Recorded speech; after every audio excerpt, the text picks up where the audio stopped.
regarding the country's welfare, the economy, some of the efforts the government has been putting into place to ensure that you and I are doing better as citizens of this country. Do stay tuned for that and much more. Also, we like to take a look at what's making headlines internationally, and let's take a look at what's happening in the region with the Daily Monitor being our first agency. Let's take a look at the Daily Monitor. Now, this morning they're telling us COVID worsens global inequalities. This is according to a report, and this is nothing new. This is something that has been making headlines. We have been told, of course, from a vaccine apartheid and the inequality that is brought on by gender. COVID-19 is affecting various countries differently, and of course various genders differently.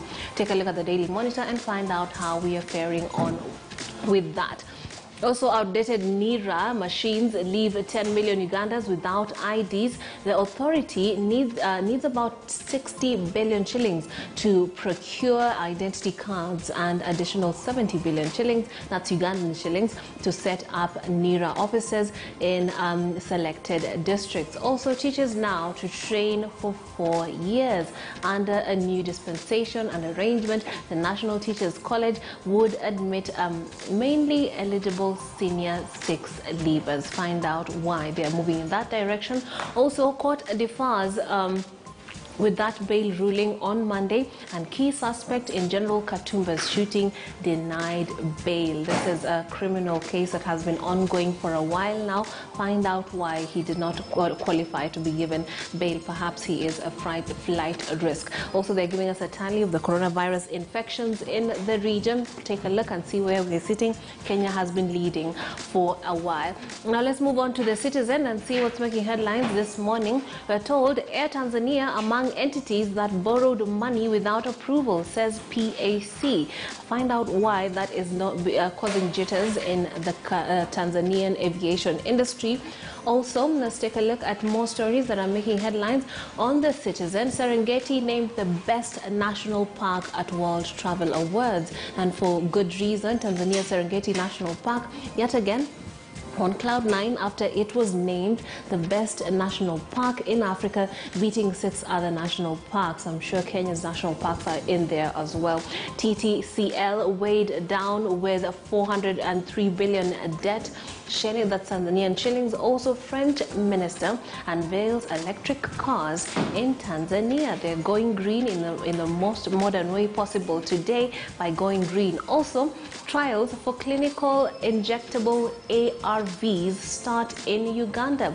The Joint Clinical Research Center has begun clinical trials for injectable ARVs in 3 research centers across the country.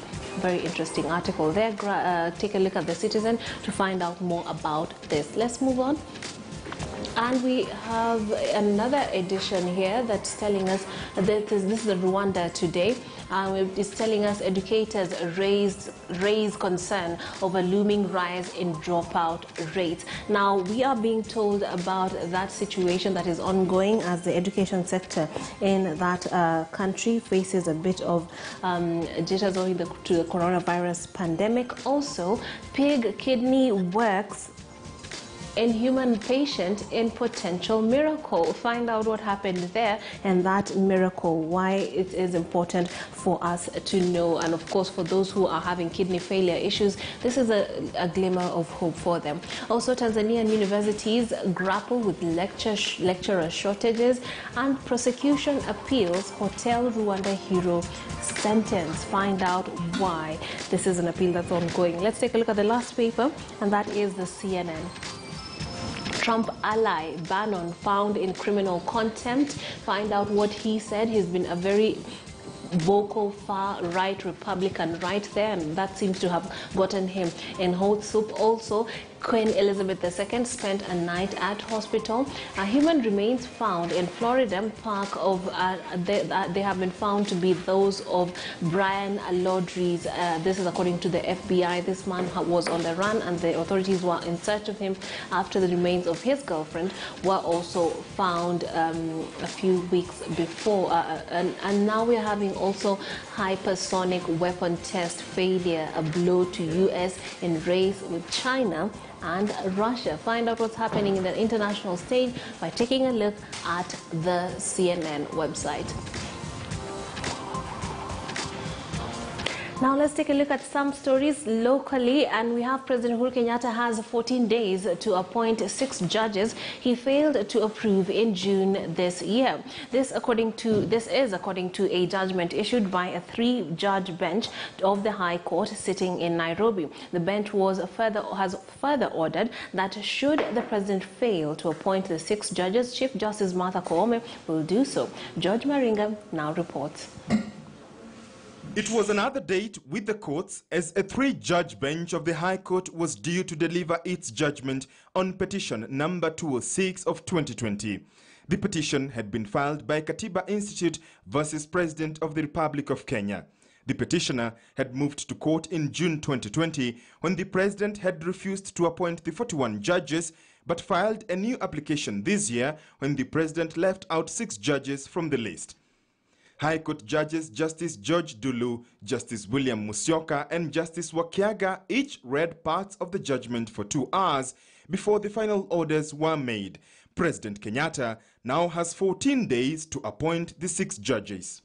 That upon the lapse of the 14 days in A above, without the first respondent having made the appointments, it shall be presumed that his power to make them has expired and his office becomes functus so far as the appointments are concerned, and the 6 nominees shall be deemed duly appointed, effective from the date of default. Thursday's judgment seemingly marking a climax to a battle that has sprawled between the judiciary and executive for slightly over 2 years. The cost of the petition to be paid to the petitioner by the first and second respondents. That is my fear. We will not have a judiciary. Retired Chief Justice David Maraga had not once faulted the president over the appointment. His Excellency the President will not abdicate his role as head of state and government to appoint persons with a questionable record to serve the nation in the solemn role of judge. These judges have been condemned and hard. Because now, in the eyes of the public, these are the corrupt judges who the president was talking about. That is the message out there. The 6 judges, Justice Agri Muchelule, Justice Weldon Korir, Justice Joel Ngugi, Justice George Odunga, Evans Kiago Makori and Judith Omange had all been nominated by the Judicial Service Commission to serve in the Court of Appeal. Justice Agri Muchelule was appointed a High Court judge in 2009 and currently serves as a judge at the Family Division of the High Court. Justice Weldon Korir was appointed a High Court judge in 2011 and currently heads the Constitutional and Human Rights Division. Professor Justice Joel Ngugi currently serves as the presiding judge at the Nakuru High Court and was in the bench that quashed the BBI at the High Court. Justice George Odunga was in 2018 awarded Jurist of the Year for his landmark judgments. He currently serves as a presiding judge at the Machakos High Court.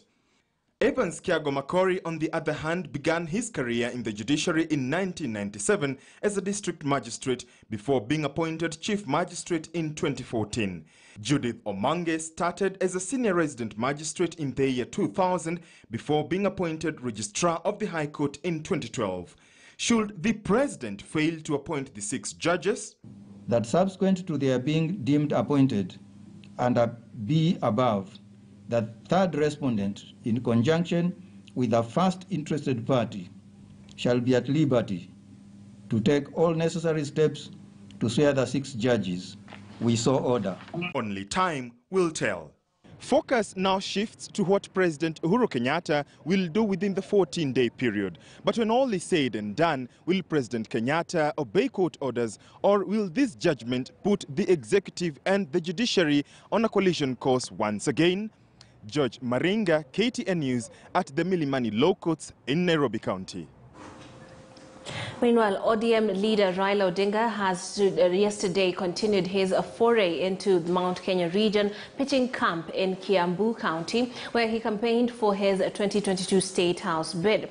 Raila said he would capitalize on his experience as the former Prime Minister to spur the country to new heights of development. And as KTN's Emmanuel Toes now reports, his nemesis, the Deputy President William Ruto, also met a delegation of leaders from Kiambu County at his current residence, where he labelled Raila as a state project.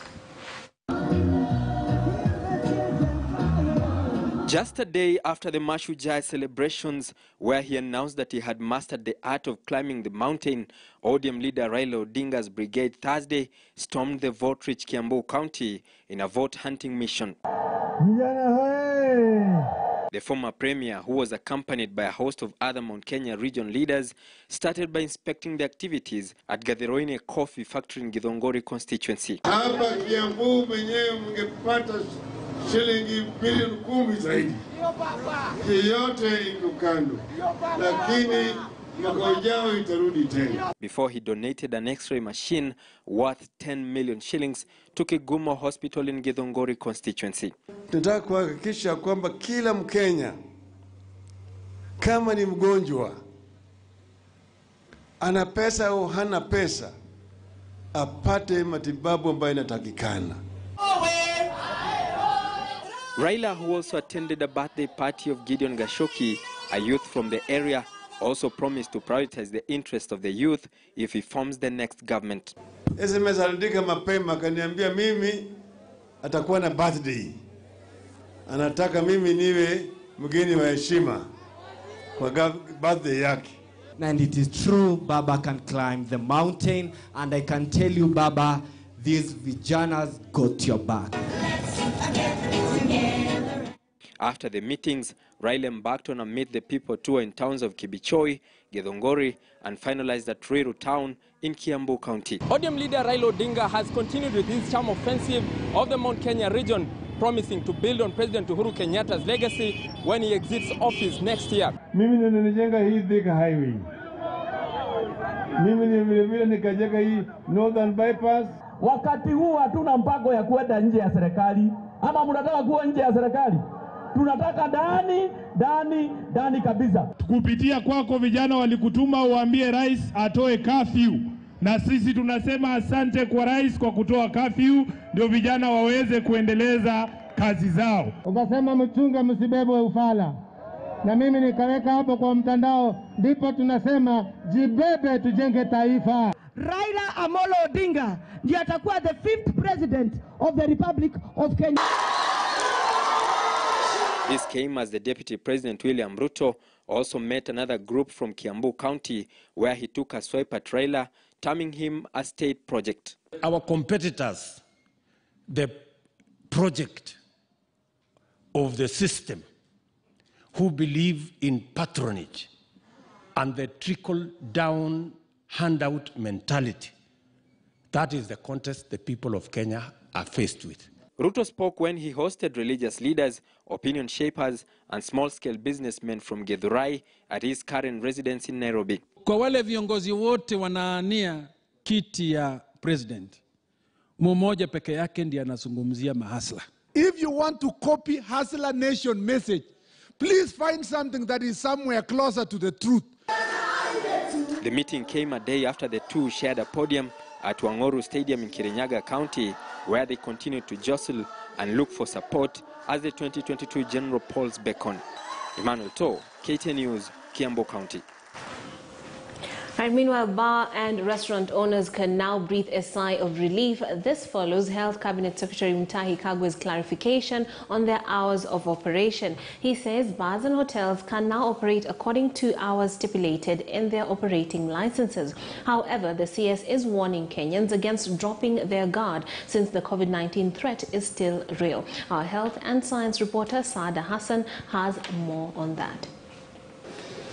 The hospitality sector is one of the sectors badly affected by the COVID-19 pandemic. Hence, the recent announcement by President Kenyatta that saw the end of Kenya's longest national curfew has been welcomed by many. But there was some confusion on whether it will be business as usual for bars and hotels. Now the health CS has clarified. With the removal, we are reverting to closure of bars and restaurants at 11 p.m. or the time allowed by the licensing authorities. CS Kagwe is, however, calling on Kenyans not to forget the COVID-19 containment protocols. About night travel and with regard to public service vehicles, in the same way that the ministry has developed protocols in collaboration with the stakeholders in the hospitality sector, we have done the same with the transport sector. I am aware that the Ministry of Transport is seized of this matter, and we will be appraising you in the shortest possible time. Meanwhile, the Health Ministry has announced a 20 billion shilling budget for the construction of Biovax factory. The physical location for the project has been identified, and you will be in the go-downs of KEMSA at Embakasi. We will vaccinate and maintain the other public health measures. President Uhuru Kenyatta announced plans for the facility on Mashujaa Day as a way of boosting vaccination in the country. With Kenya's dream of achieving universal health coverage, manufacturing of human vaccines here in the country will be an added advantage, but as of now, it is a matter of wait and see. Saad Hassan, KTN News. Moving on, cattle rustling and livestock theft will soon be a punishable by death offence should Parliament approve changes to the Penal Code. In the proposed changes, Kitui East lawmaker Nimrod Mbai also wants anybody found handling stolen livestock or livestock by food or shall be charged. Let's take a look at that story. Traditionally, livestock raids involve theft of the best livestock or replacement of animals lost through drought or disease. Loss of human lives was rare.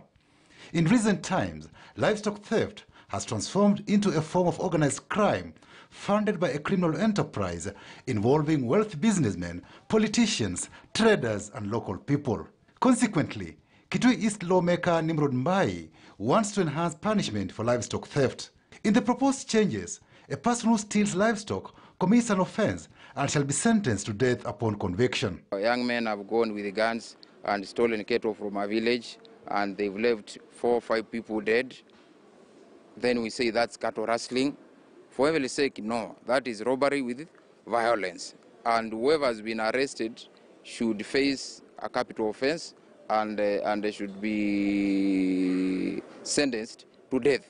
The proliferation of small arms has seen high-intensity conflicts between neighboring pastoral communities that has left scores killed or maimed. Huyu Al-Shabaab ya nyumbani ambaye amemaliza watu wetu. Sisi wenyewe tumelia kabisa. Sababu Marakwet ni sister yetu hapa kaunti ya Uasin Gishu. So sisi tunataka kumwambia hiyo watu ambaye apitie hiyo bill mara moja. Sababu hiyo bill itamaliza mambo ya rustlers katika Kerio Valley na hata mahali popote. Mambo ya kuiba ng'ombe ilikwisha maneno yao. Hiyo bill ipitishwe. Kama ni kunyongwa, kama ni mwaka, waje ikue. Waweke sheria kali yenye itamaliza hii shida yote. So nataka wabunge waungane wote, waunge hiyo bill ili ikue sheria. Mbai wants a person who steals livestock products such as skin, horn, carcass, wool, mohair and ostrich feathers jailed for not less than 15 years upon conviction.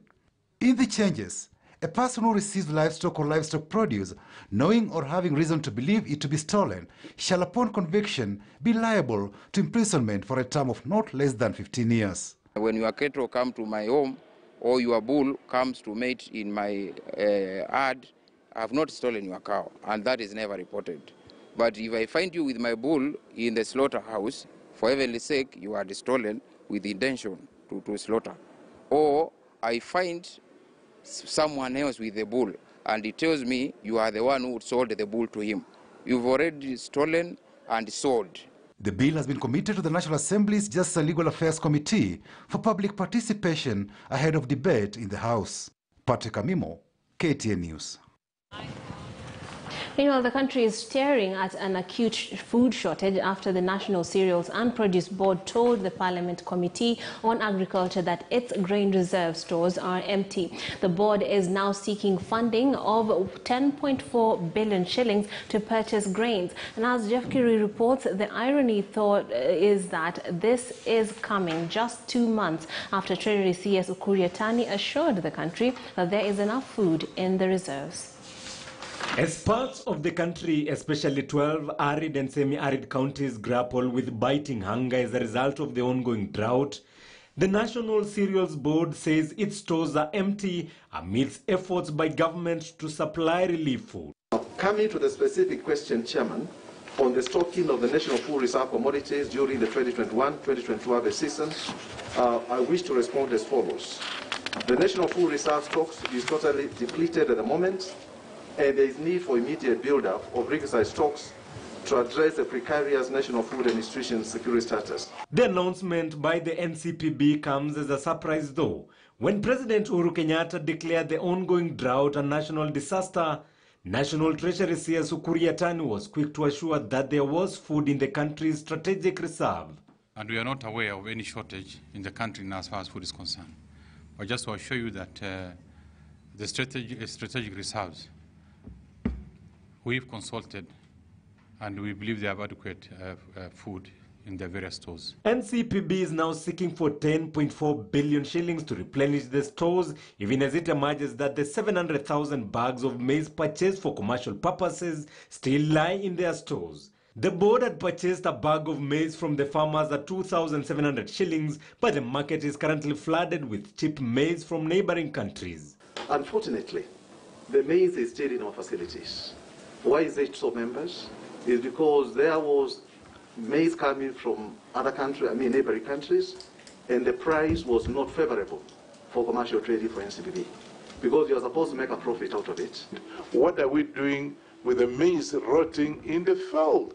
And yet we are importing maize from the other areas, particularly from Uganda, of all the places. If it is being imported, we want to know who is importing, yes, who is the person who is bringing this maize. Yes. Because farmers, their maize is rotting in the farm, and we are not seeing these things. Yeah. So before we leave you, you have to explain to us those few questions and tell us how prepared are you for the farmers. They cannot wait. Currently, maize is rotting. When are you starting to buy the maize from these farmers? And at what price? We need to know. If we were to buy today, we'll look at the market and set a price. What would be your price today if you were to buy today? I don't want to assume as a chairman because I was... The committee is now set to summon the Cereals Board, Minister of Agriculture Peter Munya and his Treasury counterpart Ukur Yatani to appear before it together to shed more light on this convoluted food shortage crisis. We want to know who is embarrassing farmers. If it is the Ministry of Agriculture, if it is Treasury.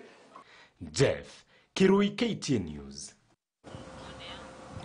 All right, now it's time for press review. Now let me give you an overview of what's making headlines on the front pages. The Daily Nation this morning is telling us governors in race to own 2022 parties. For those serving final term in office, the reality of constitutional limit has set in, and they must seek new relevance or risk fading into oblivion. Now, most of them are still brimming with youthful exuberance, and the idea of an early retirement is not on their minds, and they have been outlined here. Some of these youthful governors. If you grab yourself a copy of this paper, you can find out who they are. Also on the front page of the Standard, they're leading with another blow to judiciary, and that was our story one, whereby another blow to Uhuru. Now, President Uhuru Kenyatta's decision to reject nomination of 6 judges has come back to haunt him as a High Court set in motion a process that will see them promoted after 14 days, marking yet another legal loss. Now, there have been outlined here some of the issues, CAS positions, minimum tax, and BBI, Huduma number, some of the court's verdict that have gone against Uhuru Kenyatta's decisions. On the Business Daily this morning, we're being told MPs reject state bid to control hospital charges. Now, Speaker says Health Committee did not show proof that It considered views from stakeholders. Investors use half of NSC shares to secure bank loans is yet another story that is on the front page of the Business Daily this morning. Now, joining me to discuss these and the other stories that are making headlines this morning, we're expecting Professor Peter Kagwanza, policy advisor and strategist, as well as Professor Noah Midamba, a former VC, KCA University, and defense and foreign policy advisor. We also have Kasim Tandaza Matuga, Member of Parliament and ANC Deputy Party Leader. Thank you, gentlemen, for joining us bright and early. Thank you, Trix. Yeah, now let's take a look at this story. This is nothing new. The courts making decisions that wouldn't predictably sit well with the president. The front page tells us about that loss, the legal loss that now is roping in that issue of the 6 judges that are yet to be appointed. And if the president doesn't do it, then CJ Martha Koome would have to do it. I'll start with you, Honorable Tandaza. How does this sit with you? Does this now prompt or bring into play yet another cycle of revisiting? Do you see that happening?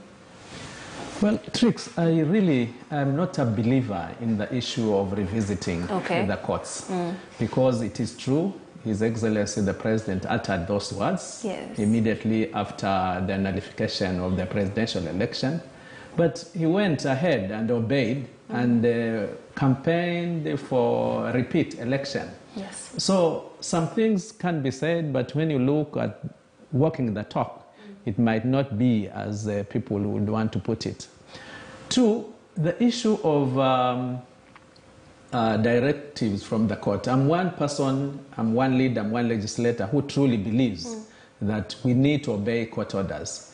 We need to obey court orders for the rule of law, for this country to be governable. The moment we don't obey court orders, the moment everybody doesn't obey court orders, then you can realize the kind of situation we'll put ourselves into.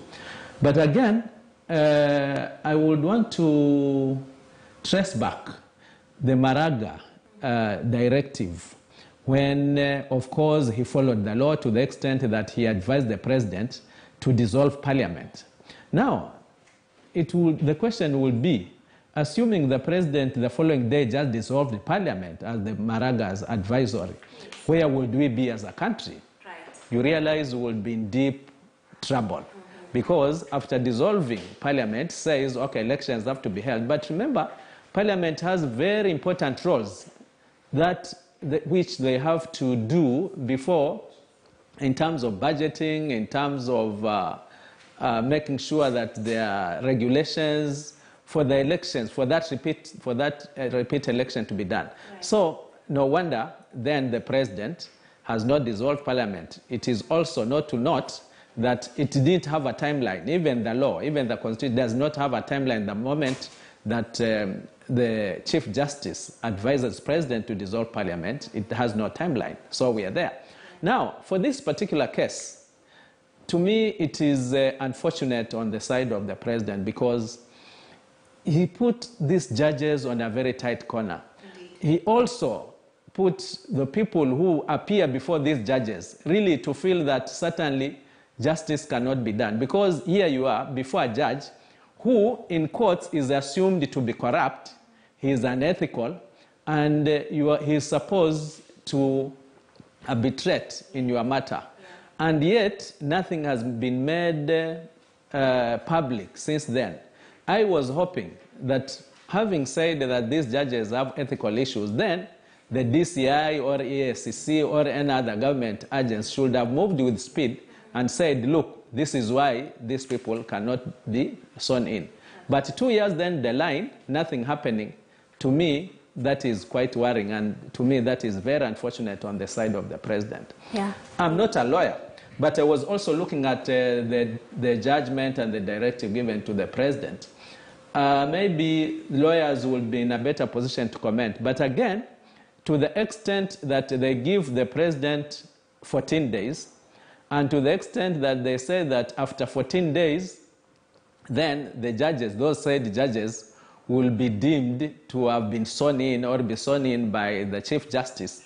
I'm seeing that again, another problem, because as I was reading that article as a layman in the law, it simply says the president shall appoint. There is no any other room of any other person appointing these judges. To the extent now they went beyond what the law stipulates, I think this is another discussion for the lawyers. But I think that might also not be quite implementable or practicable. But to me, the president has, of course, he has two options: either to appoint them as per the law, given that they were submitted to him by the Judicial Service Commission, or if the integrity issues, to me, this should have come out as long as yesterday, you know. And for the reason why he insists that the integrity issues and nothing is being done, or no steps are being done to unravel that mystery, again, to me, that is quite unfortunate. I don't think that's the right way to handle the judiciary system in this country, Trix. Right. Yeah. And now, Professor Midamba, do you also feel that this ruling has the undertones of an ultimatum? You know, thanks, Drake, for having us again. I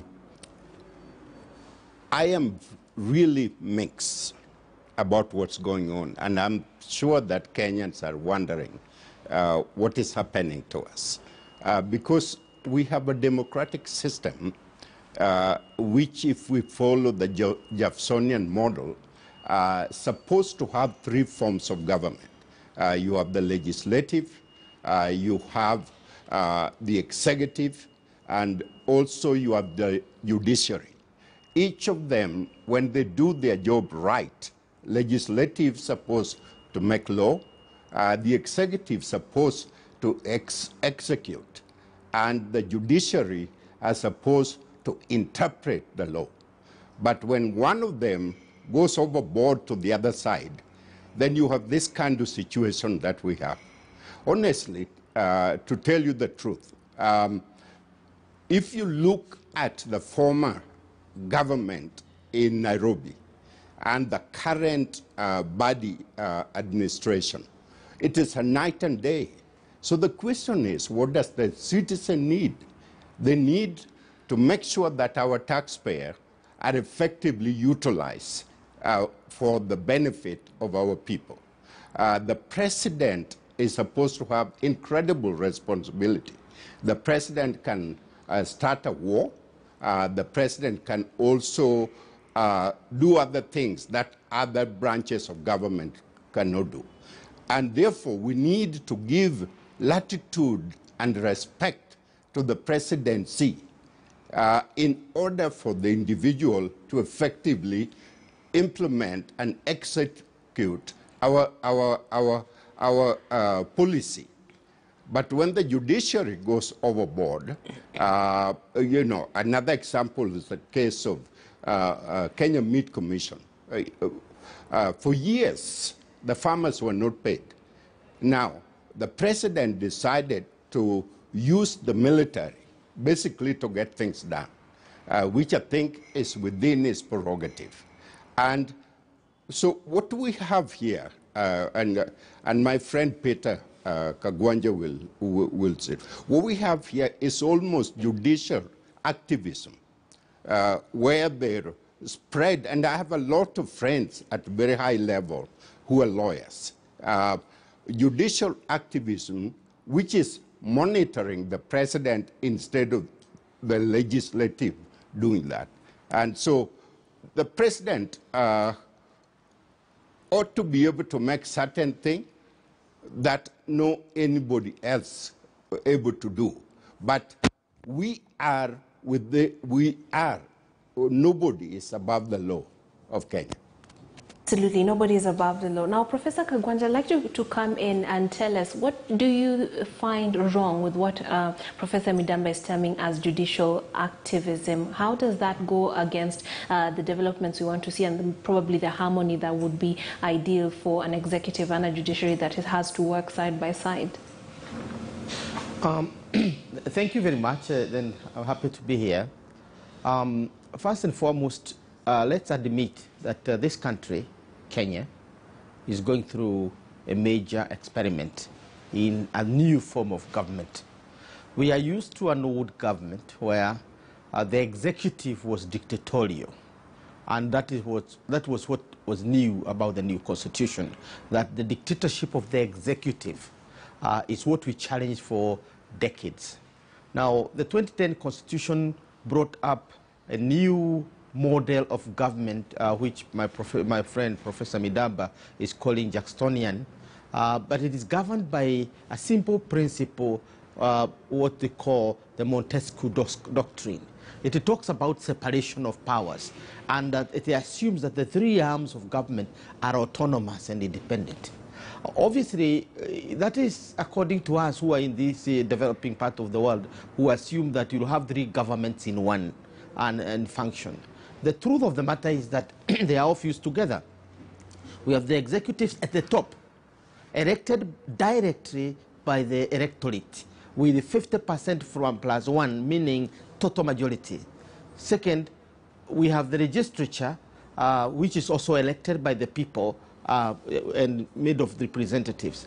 Judiciary is not elected by the people. These are professionals who go rise up the rank, just like lawyers, bankers, and everybody else. But they are tasked with one thing, that their expertise is to look at the law, interpret the law, and so on. In many countries, like America, they also make the law by virtue of their declarations and reviews. But all of them are at the helm of the executive. Now, what we are doing in Kenya is substituting the dictatorship of the executive of the past with now a dictatorship of the two other arms, whichever is, want to. But now the worst thing is that we are headed towards what we call dictatorship of the legislature, of the judiciary.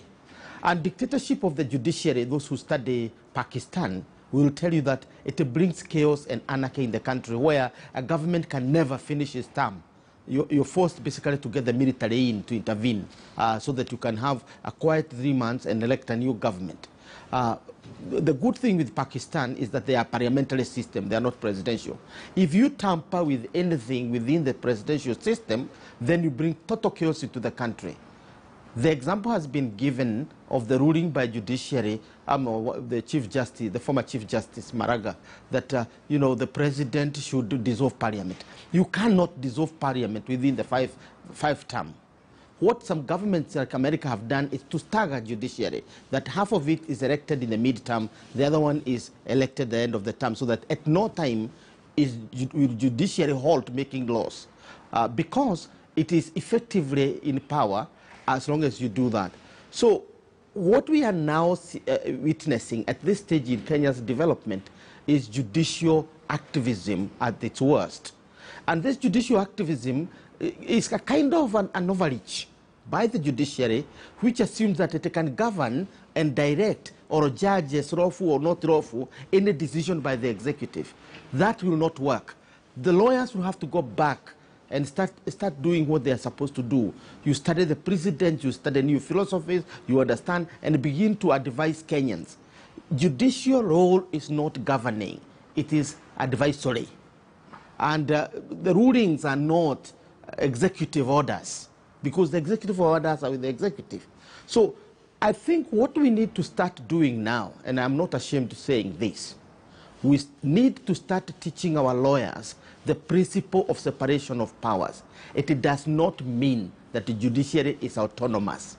It simply means it is subordinate to the executive theoretically, and the legislature is also subjective to the legislature, only that the executive does not have dictatorial powers, but there must be the final point of accountability in a country. There must be a CEO who will go to court at one time. The CEO who can go to court now is Uhuru Kenyatta.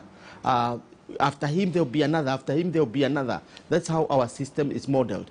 Judicial activism is an act of overreach by judiciary on its own mandate.